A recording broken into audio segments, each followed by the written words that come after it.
could talk about slowing down. And I think oftentimes in our Western culture, we're taught that that we have to like reach or strive or achieve. And we are shown examples or shown things in movies that people who achieve or strive for certain goals and achieve them then get greater recognition, they become famous, they get a bunch of money, they have a pretty partner, and we go, that's what I need, right? I don't feel enough as I am. I don't feel worthy as I am. So I must need some type of outside thing to heal the part of me that isn't enough in this moment that I'm in right now. And we strive and we achieve and we rush towards outcomes, just thinking that if I'm miserable but sprint towards this outcome, I then will get to that outcome quicker. And I will feel when I get this outcome of this career, a partner, whatever it is, then I will feel, when I get that outcome, then I will feel enough. Then my misery will be healed. And your misery just gets masked in a different ego structure. Like when you feel inferior and you don't have a lot, if you then achieved your dreams, you would turn that inferiority into superiority and arrogance and feeling like you were better than everyone else, because superiority is always a subtle form of inferiority. And the people that are the most arrogant are the people that are the most insecure. They're just coming at it from, instead of being quiet, silent, they're coming at from the opposite spectrum of being extra loud, extra boisterous, trying to get people to like them or pay attention to them because they don't feel likable or enough as they are.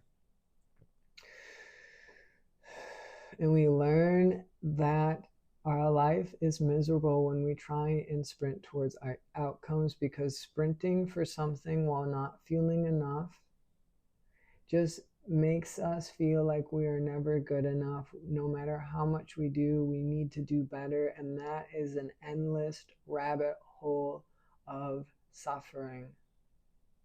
The thinking that something outside of you is going to make you feel different is a fallacy.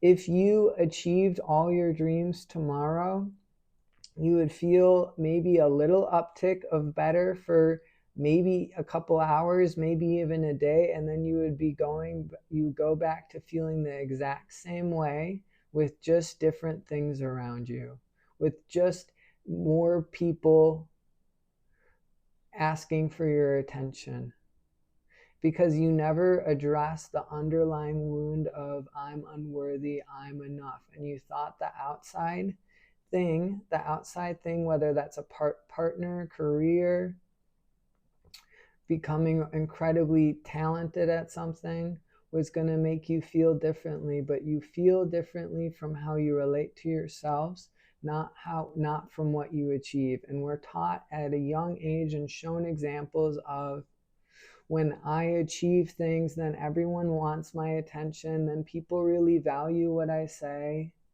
I get all my needs met, I have enough money, I become famous.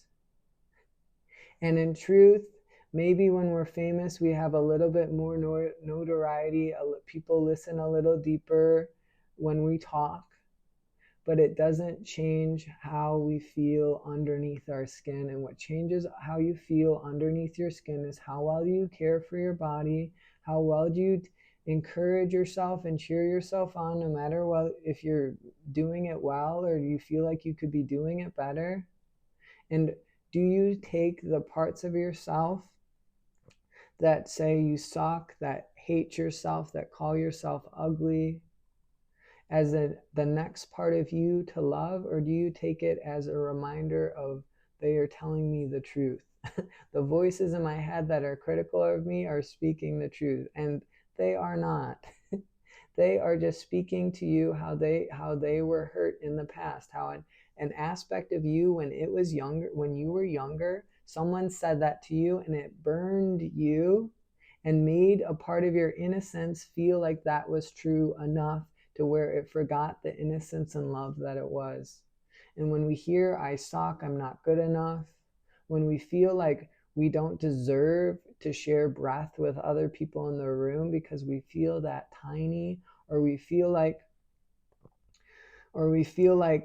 a feeling of I'm never enough as I am,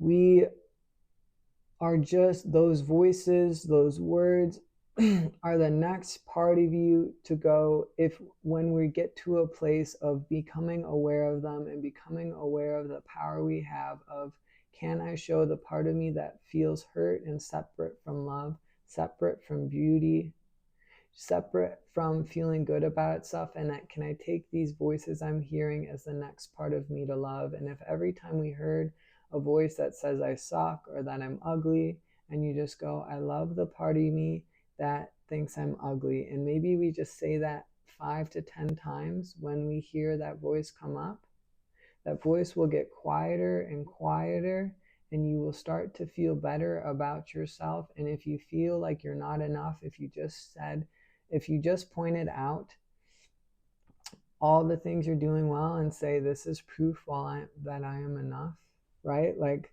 I am taking good care of my body, and it's a reminder of how enough I am in this moment. If we use that mantra of, I ate an incredible meal today, and it's a reminder of I am enough, how enough I am exactly as I am. Even if we ate at McDonald's, it doesn't matter. If you just affirm that you are enough in the moments you go through your day. Like, I didn't eat at McDonald's, but if you were someone that ate at McDonald's, I ate at McDonald's today, and that was proof of how enough I am.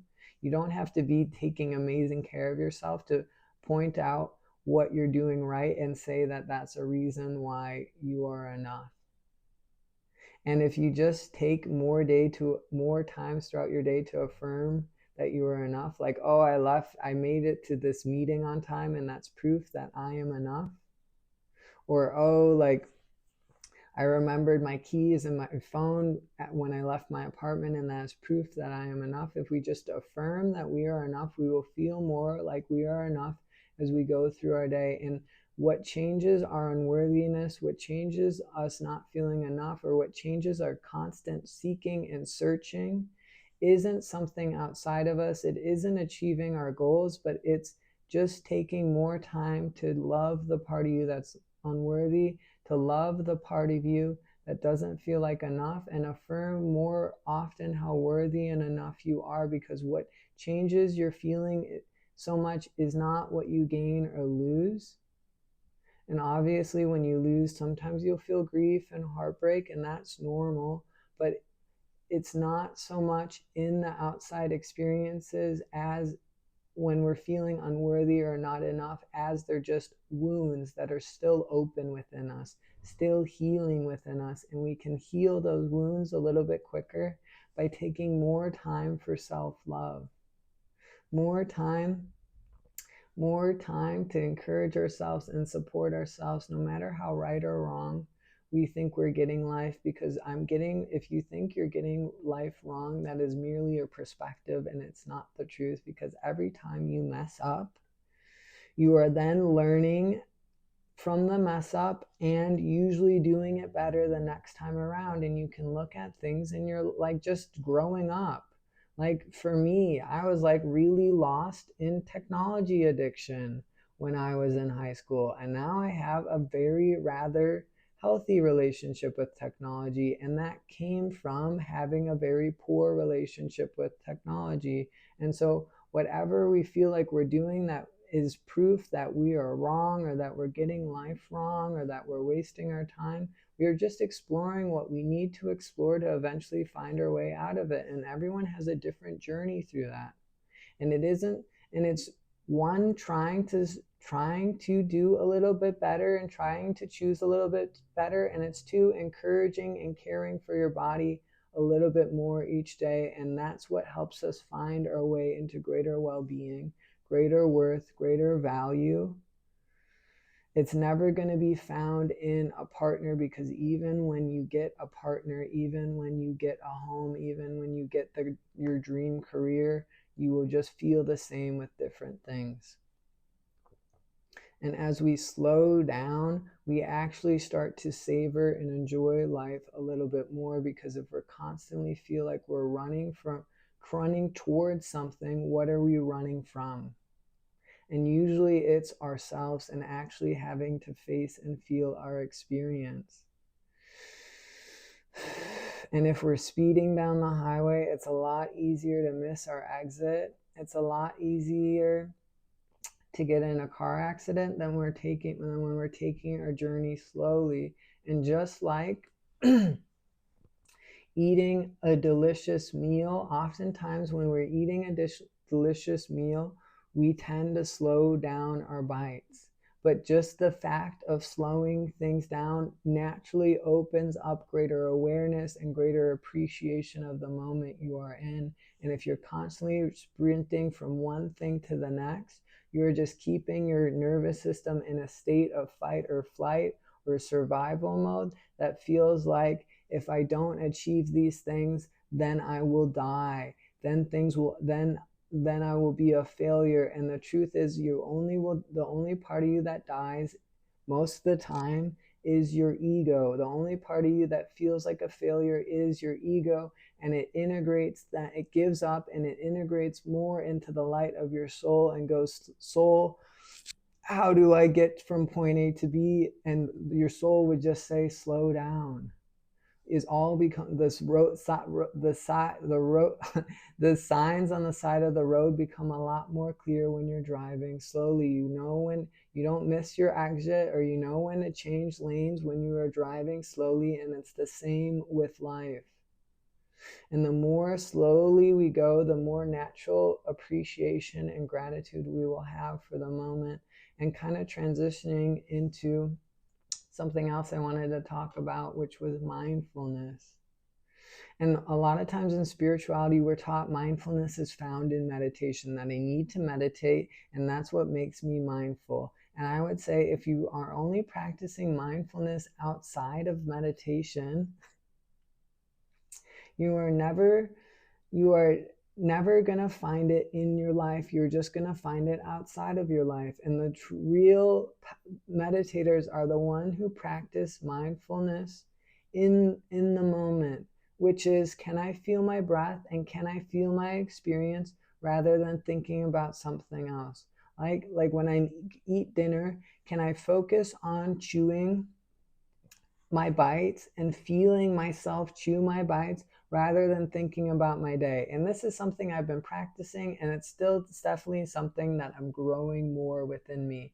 But what I found is, my experience is a lot more enjoyable when I feel it. And when we're taking more time to feel our experience, we're naturally helping be in our heart more often, and our feeling is healing, and it's helping us heal the parts of ourselves that avoid our experience by using our mind. And the more we can feel as we go through our day and our experience, the more we are going to be opening our heart wider and wider to have more love for ourselves, and more love for our life, and more love for the people around us, just by taking time to really feel what is happening in our body. And there's a lot of talk of enlightenment, but enlightenment really is just embodying the power of your soul. And we get to that point by fully being in our experience that we're in. And it doesn't mean we can't think, and it doesn't mean we can't analyze, but we find we need it a lot less than we do just being curious and interested about the moments we are in, or taking time to be quiet as we wash our dishes, or fold our laundry, and allow the universe to bring to us what we need to hear, or the guidance or direction we need in that moment. Because if the universe has a lot harder time bringing you messages if the receiver has a bunch of dust on it, or is rather cluttered. And you can think of that as like an overthinking mind, and you don't need to beat yourself up for having a mind that's overactive, but our mind is just craving greater love. And if we spend more time feeling our experience, we're naturally going to awaken more love in our body that will drift into our mind. And we don't have to say, stop thinking, mind, but I love you, mind, and thank you for all your thoughts, because nothing is healed by telling you to stop something. Everything is healed by greater love and acknowledgement and respect. And we give our mind that overthinks greater love and respect. And it's a practice. You're not going to get it perfect right away. And it's not something that I get perfect right. I've gotten perfect right away. It's a journey. And can we think about what we're trying to cultivate within us and what we're trying to, either the talents, trying to manifest a soulmate, working in the, being in a career of our dreams as a journey. It's not going to happen overnight. Almost all the experiences you want to have, like a partner or like a dream career, you're going to have to work for it, and it could take months, it could take years. And are you willing to take the journey? Because you're not really in it for the outcome, you're in it for becoming the person you would become. You will become by taking the journey towards the outcome.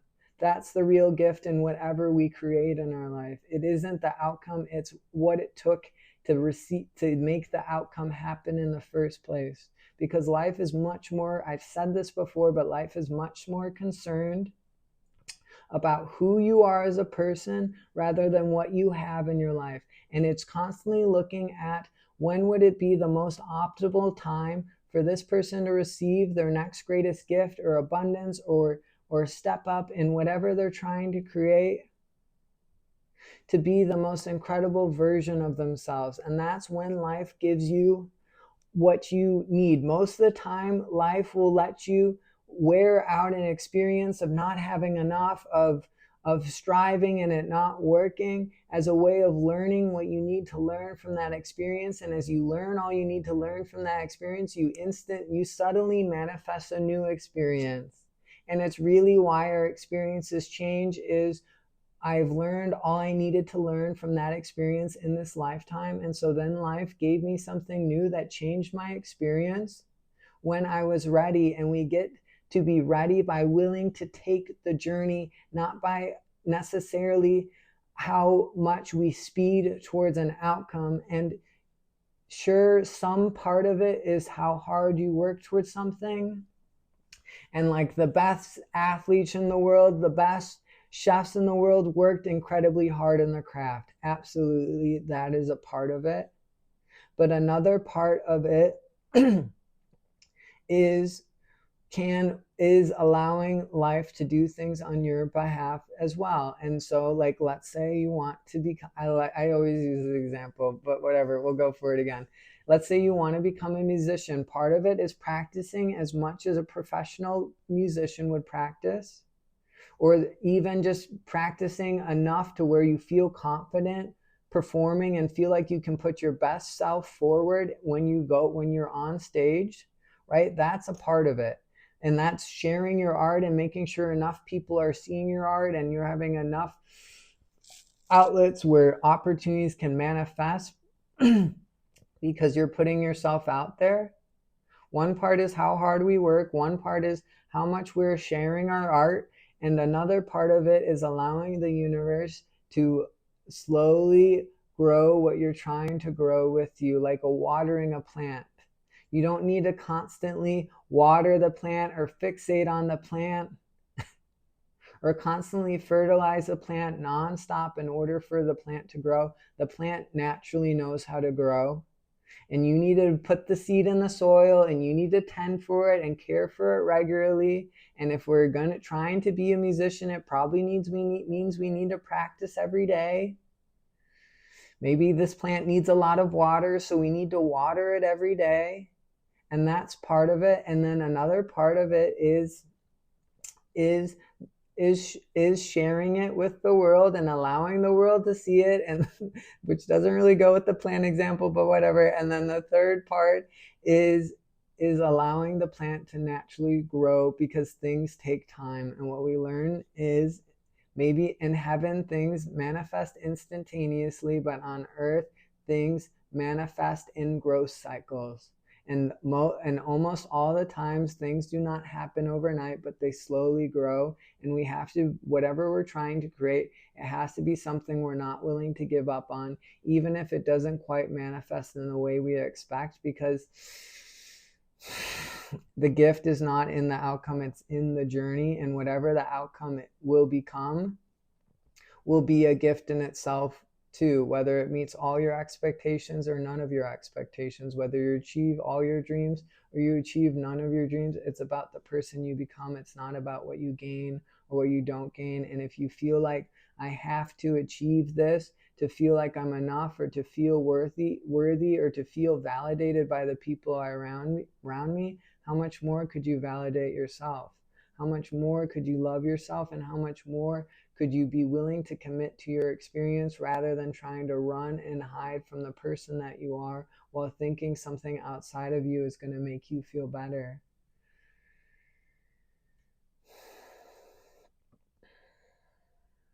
And when we're being mindful, mindfulness is slowness. Mindfulness is taking things slowly and feeling our experience. And the more we are tuned into our feelings, the more we're going to be aware of how people are doing around us, and the less hiccups or missteps we will take, because our heart is all knowing. And the more we are feeling our experience, the more we move into our heart, and the more we know how to properly meet people, and the less we are relating to people from our ideas, our expectations, or anticipating things that happen when they may or may not happen.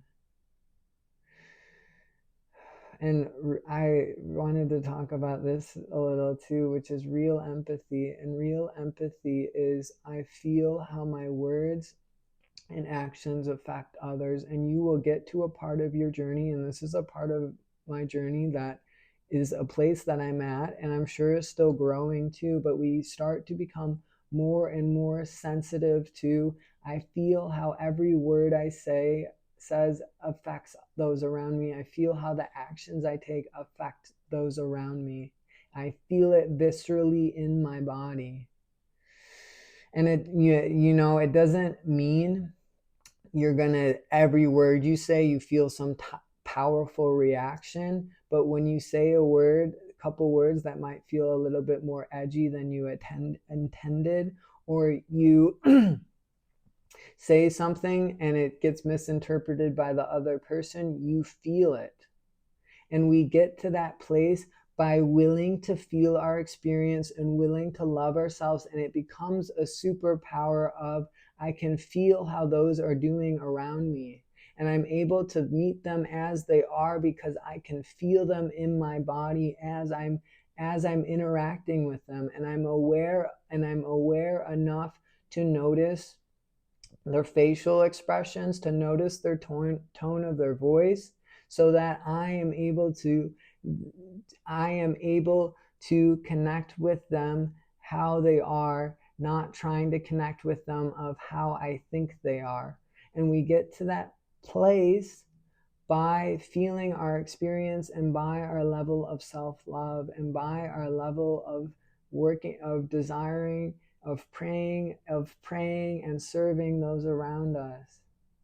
And it is a superpower, because we become incredibly aware of what people need around us, or the gifts we could provide someone. Like, oh, this person seems a little down, maybe I can remind this person a little bit of the joy of life. And it's not even something we need to think about, it's just something we start to do because we are attuned to our heart. And when we are attuned to our heart, we're attuned to the hearts of all those around us. And the people that are in the most pain are the people that overthink, overanalyze, and are the most critical of themselves and others. And if we meet people like that, that's not a person to judge. And if we feel like that, there's no judgment, but it's just a sign of how much more love you need in the moment. Because every human being is empathic, but we're all at different levels of remembering our empathy. And our sensitivity is not a curse, it is a superpower, because it actually helps us feel what the moment needs the most, and be aware of how other people are actually doing beyond the words they are saying. And we get to that point by our willingness to love ourselves and our willingness to be in the moment rather than avoid our experience, or be in the moment, we are in, not just be in the moment when we're meditating. And as we allow our empathy to be a gift, we start to meet moments rather flawlessly, and we get to that point by awakening our greater sense of feeling through our level of self-love. So I hope that helps. I love you. Thank you for listening to this. And why don't we just wrap it up with a couple I love yous, hand on our heart. Just repeat after me. I love you. I love you. I love you. I love you. I love you. Thank you for listening.